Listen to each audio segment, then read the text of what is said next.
saludo para los pregoneros con todo mi corazón.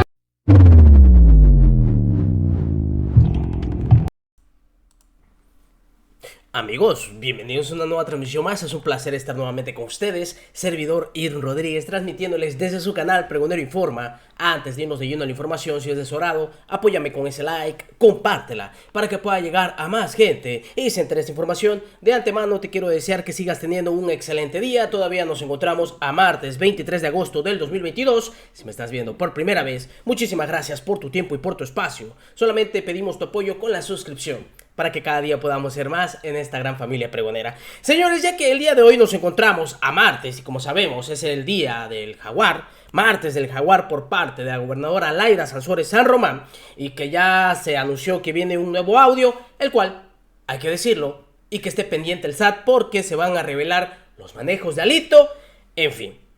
El martes pasado se había mencionado o se mostró el audio en donde ciertos periodistas, como ya sabíamos, se venden al mejor postor. Uno de ellos, y creo que les mostré ahí la entrevista, es el señor Joaquín López Dóriga, quien entre líneas en esta entrevista se habló de él, porque es una situación evidente, que nada más se dedican a crear información, que es, ahora sí que beneficiosa para una parte. Y todo esto por el cochino dinero, en el que en su momento se ha denominado el famoso chayote. También hay que decirlo, cuando inició la gestión del presidente Andrés Manuel López Obrador, se mostró una lista en el que aparecía cuánto había designado Presidencia para estos medios de comunicación y el monto que se le asignaba a cada uno de estos periodistas. Por algo andan enojados, pero se me hizo muy acertada las palabras que dio Rafael Barajas, el Fisgón, ante esta situación que se desarrolló por estos audios que acaban de salir. Escuchen ustedes, porque obviamente se va al más chayotero de todos, Joaquín López Dóriga, quien en su momento se vendía como la máxima figura de Televisa. ¿Te sorprende cuando se habla de entrevistas pagadas, cuando se habla de una agenda por parte ya muy definida e incluso de los personajes involucrados en este último audio?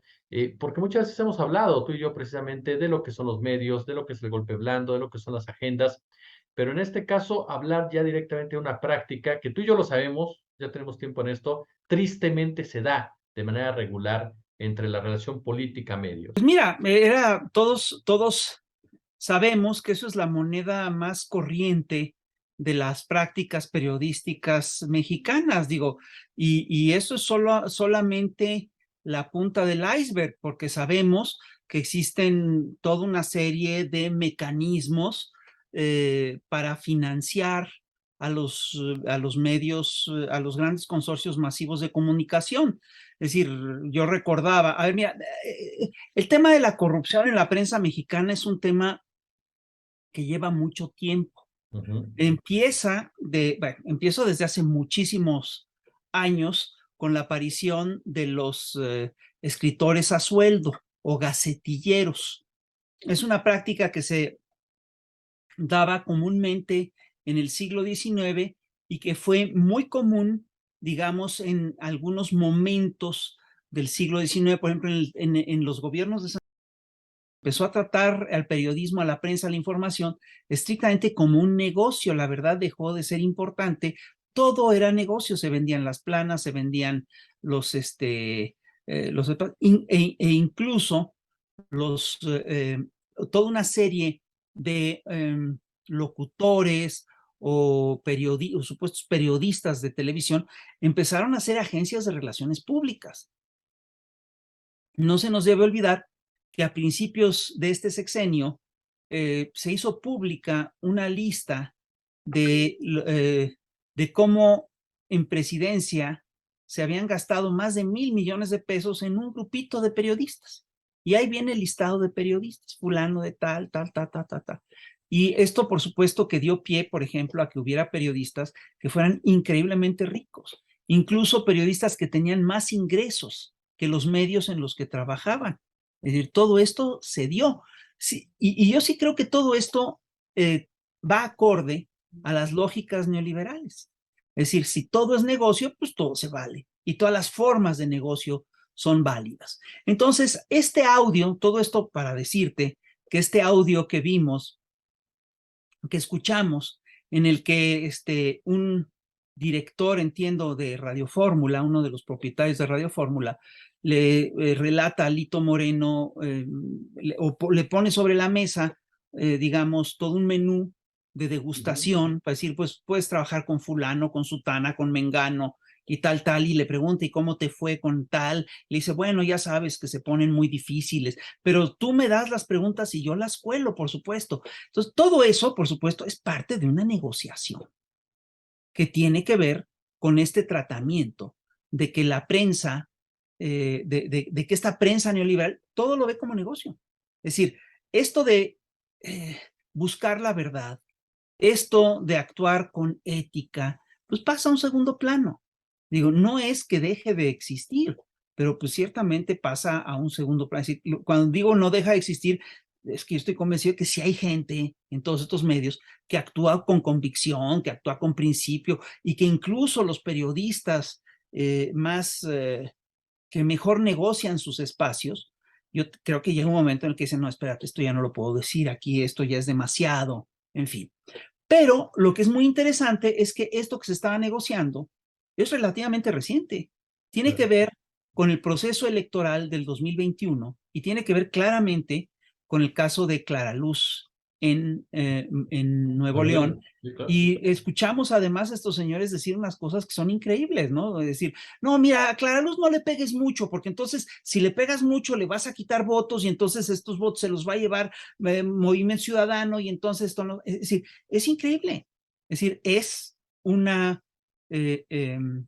negociación en la cual se atraviesan las encuestadoras, los grandes medios masivos de comunicación, etcétera. Y por supuesto que en unas elecciones de este tipo, pues el dinero es el que define quién gana, ¿no? Es lo que, y esto es lo que vimos que ocurrió una y otra vez en la era neoliberal.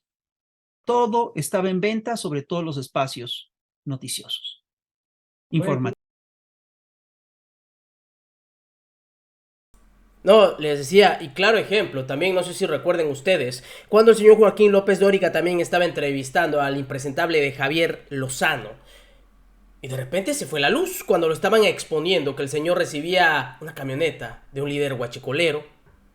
Claro ejemplo de que estaba sesgada esa entrevista y simplemente cuando iban a sacar los trapitos al sol, ¡pum!, lo cortamos para no dejar mal al que pagó bien. Así eran las cosas y siguen siendo las cosas. Oye, querido Rafa, y en este marco, por ejemplo, mucho se discute del periodismo militante, y uno se queda pensando la famosa objetividad, ¿no? Y en lo personal, te soy honesto, nunca he creído en la objetividad periodística. Incluso creo que fue parte de todo un manejo que hicieron los dueños de medios para controlar precisamente el periodismo de investigación, sobre todo. ¿Cuál es tu opinión respecto a esto? A que el periodista se involucre, no se involucre, o como bien señalas, una cosa a lo mejor es involucrarse en el aspecto periodístico, militante, ideológicamente, pero otra cosa es hacer negocio ya con la información. ¿Cuál es la visión que tú tienes sobre este punto? Mira, yo te quiero decir, aquí hay varias escuelas o varias tradiciones que vienen desde el siglo XIX, ¿no? Es decir, es parte de ese proceso. Entonces, esta idea de que la objetividad no existe es falsa. Pero yo también creo que aquí lo que ocurrió es que se puso en disputa quién tiene la objetividad. Entonces, por ejemplo, los grandes consorcios masivos de comunicación tienen todo un andamiaje armado para decir que ellos son la objetividad. Entonces, ¿cómo se llamaban los grandes noticieros de Televisa y de TV Azteca? Todos tienen un nombre que apela a la objetividad. Minuto a minuto, hechos, 24 horas. Todos supuestamente te venden la idea de que te van a dar una visión imparcial de las cosas, pero nunca te la dan. Dime cuándo fueron imparciales los noticieros de Televisa y desde el 68 hasta la fecha.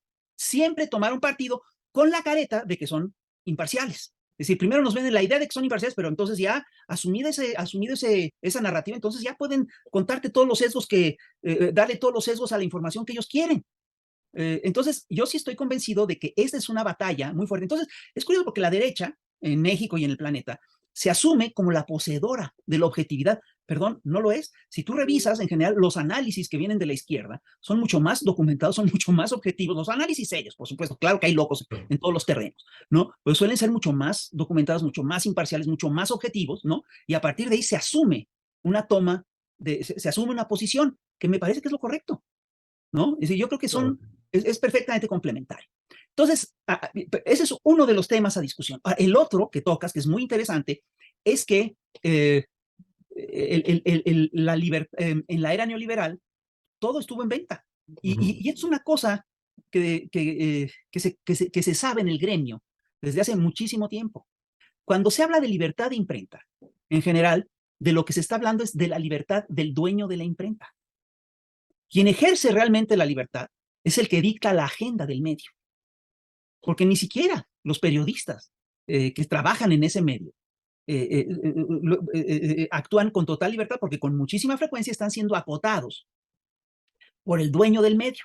Esto lo vimos con toda claridad en un audio pasado de Alito. No sé si tú recuerdas, es un audio muy impresionante en el que dice, pues fulano de tal me echó bronca. Y entonces el director del periódico, claro, Alito digamos que lo dice con términos más ricos, más floridos que los míos, pero dice, y entonces el director del periódico le dijo a fulano, pues publica un artículo de la historia es más o menos esta, un editorialista publica un artículo contra Alejandro Moreno y de repente el director del diario publica al día siguiente un artículo elogiosísimo para Alito Moreno con la firma de ese periodista, sin consultarle al periodista, por supuesto.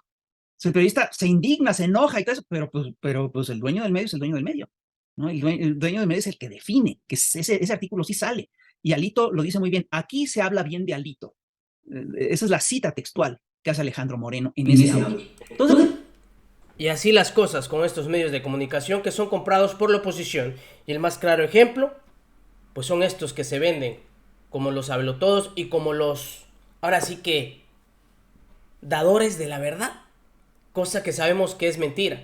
Y hay muchos, pero el principal, que en su momento se vendía como la máxima exponencia en el periodismo, el señor Joaquín López Dóriga, que simplemente ha perdido también toda credibilidad.